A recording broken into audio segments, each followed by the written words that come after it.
update ng bayan, maasahan anumang panahon.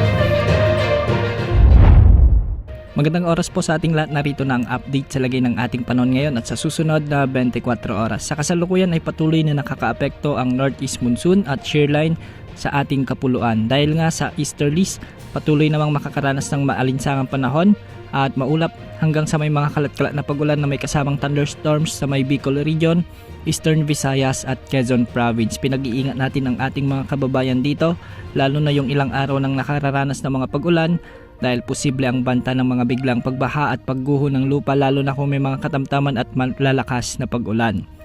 Samantala, shear line pa rin ang nagdudulot ng maulap na kalangitan na may mga kalat-kalat na pagulan na may kasamang kalat-kalat ding thunderstorms sa may Apayao, Cagayan, Isabela at Aurora.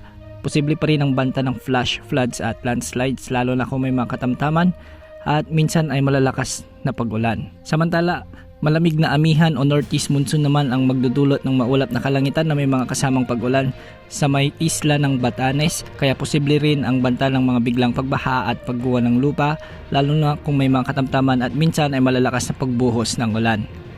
Dahil naman sa shear line ay makikita natin sa ating satellite animation na magiging bagyang maulap hanggang sa maulap ang mga papawirin na may mga kasamang pag-ulan at pagkidlat pagkulog sa bahagi ng Ilocos Region, ang nalalabing bahagi ng Cordillera Administrative Region at ang Cagayan Valley.